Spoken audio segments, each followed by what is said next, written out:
Hello, and welcome to Strengths Studio, hosted by Salem State Career Services. Created by our team of Gallup-Certified CliftonStrengths coaches, this podcast is your studio, where we help you apply your own unique strengths to succeed as a college student and get career ready. Think of us as your personal trainers, and CliftonStrengths as your path to the finish line that will help you achieve your goals. Thanks for tuning in to Strengths Studio each week and taking a powerful step towards your bright future.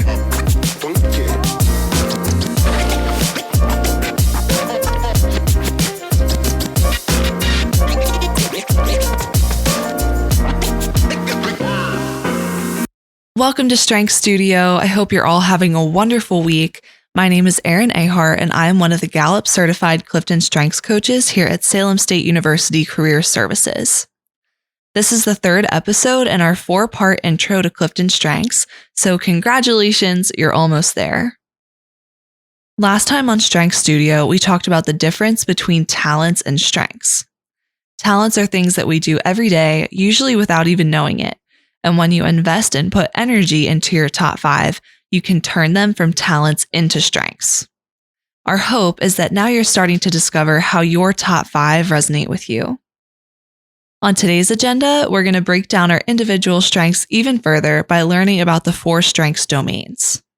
Then we're going to talk about the positive and negative aspects of our strengths, called balconies and basements, because it's just as important to understand how our strengths can hinder our success as it is to understand how they help us.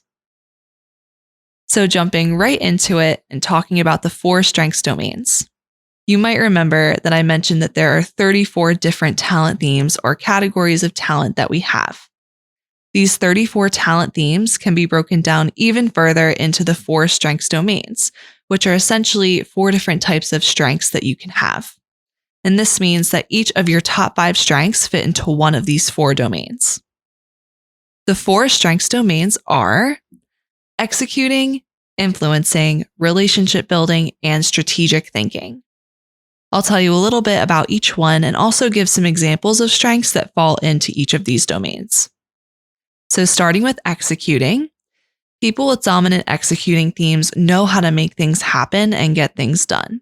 So these are the people who typically find great success in accomplishing tasks. Some strengths that fall into this domain are achiever, discipline, focus, and responsibility. For influencing, people with dominant influencing themes know how to take charge, speak up, and make sure that their team is heard. And these people tend to be great communicators and tend to be great at influencing others. Some examples of influencing strengths are communication, competition, and command. People who are strong in the relationship building domain are great at forming bonds that hold people together, and they recognize that people are stronger together. Some strengths in the relationship building domain are empathy, harmony, includer, and relator. And finally, strategic thinking. People with strategic thinking themes are great at absorbing and analyzing data that help them make informed decisions. And some strengths in this domain are learner, intellection, analytical, and input.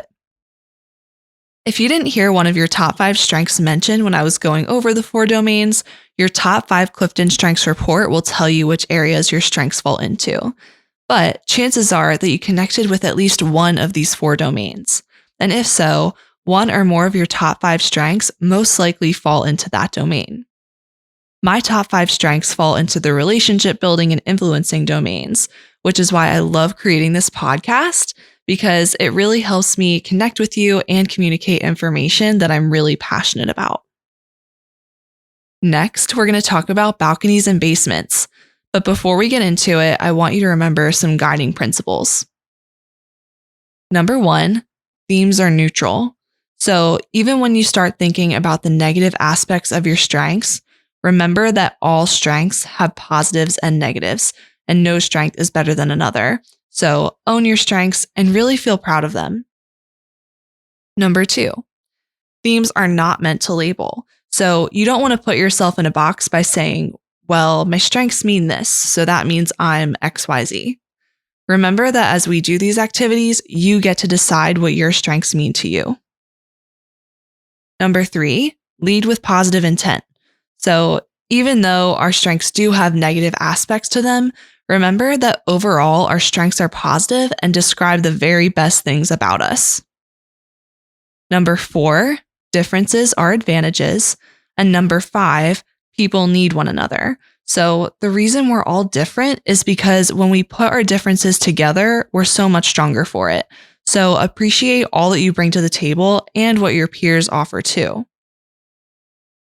All right, now that we've gone over the guiding principles, and now that you've learned more about your strengths by going over the 4 strengths domains, let's finally get into balconies and basements. Balconies and basements is a language we use to describe the positive and negative aspects of our strengths. Balconies are the positive aspects that help us be successful, and basements are the challenging aspects that hinder our success. When we're aware of how our strengths get in the way of our success, we're better prepared to use them, which is why we're talking about balconies and basements today. So to give an example, I'll use another one of my strengths, which is activator. And Gallup's definition of activator is this: people exceptionally talented in the activator theme can make things happen by turning thoughts into action. They want to do things now rather than simply talk about them. So the balconies, or positive aspects of my activator strength, is that I'm a self-starter, I'm a mover and shaker, and I'm an energy source. But the basements, or the negative aspects, is that I can be a loose cannon and sometimes I speak before I think. Now, next time in episode 4, we'll finally talk about how to invest in our strengths, but I do want to give you a sneak peek and tell you what I do to manage the negative aspects, or basements, of my activator strength. What I do to manage the basements of my strength is I partner with people who have the strengths futuristic or deliberative, because these people help me think through things before I jump right into action. At the same time, I also help them too, because I get the ball rolling on activities, which is why activator is my strength. Now, I also want you to hear an example of balconies and basements from a college student. So, Salem State student Jeffrey is going to talk about one of his top 5 strengths. Hello, my name is Jeffrey Garbutt, and I am in the Higher Education and Student Affairs program at Salem State University. And I just wanted to share my top 5 strengths and focus on one in particular. So my top 5 are harmony, analytical, learner, relator, and includer. And I wanted to focus on analytical specifically. So the definition of analytical is people who are exceptionally talented in the analytical theme search for reasons and causes. So they have the ability to think about all of the factors that might affect a situation. And that's the CliftonStrengths definition. So I wouldn't necessarily say that I have the ability to think about all of the factors that might affect a situation, but I definitely like to look at like a problem or a situation from pretty much every angle that I can. So the balcony is that you are seen as somebody who uses facts and data to make good decisions. And I can give an example of that. It's not even necessarily about using the available data, etc., to make good decisions, but just being able to see every angle of a situation. And so an example of that I would say is like, let's say my boss asks me to print signs and they say like seat reserved for an event. So I'll choose to print those in a way that we can like fold them so that they can be folded over the chairs properly, even though that wasn't something that he would ask for. Or in terms of the events that my staff put on, let's say they come to me with like the place, the location, what they're going to do, that kind of thing. It's then on me, I feel, to kind of guide them through the specific details of each part of that. So like, of these materials, where are we going to get them? Like, when do we need them by?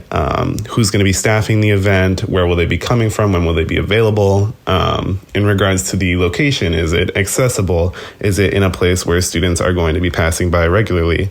That kind of thing. So just being able to kind of hit on all of the important factors that go into a specific situation or idea, I think is a big part of analytical. But I would say the basement is, according to CliftonStrengths, others see you as overly skeptical. And I think that's definitely part of it. But the other part is that you get pinned as kind of like an over planner. So I would definitely say that is the basement that I deal with as, somebody who has analytical as one of their top 5 strengths.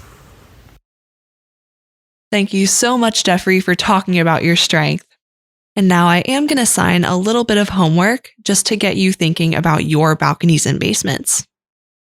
Number 1, revisit your CliftonStrengths report.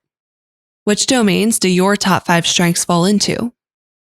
Number 2, read the balconies and basements for each of your top 5 strengths. This can also be found in your report, but instead of balconies and basements, your report says how this theme contributes to your success. These are the balconies. And how this theme could get in the way of your success. These are the basements. Finally, think of a time when one of your strengths helped you to be successful, and think of a time when one of your strengths hindered your success. Now, I know that's a little more homework than we've had previously, but trust me when I say that it will really help you for next week's episode when we finally talk about how to invest in our strengths.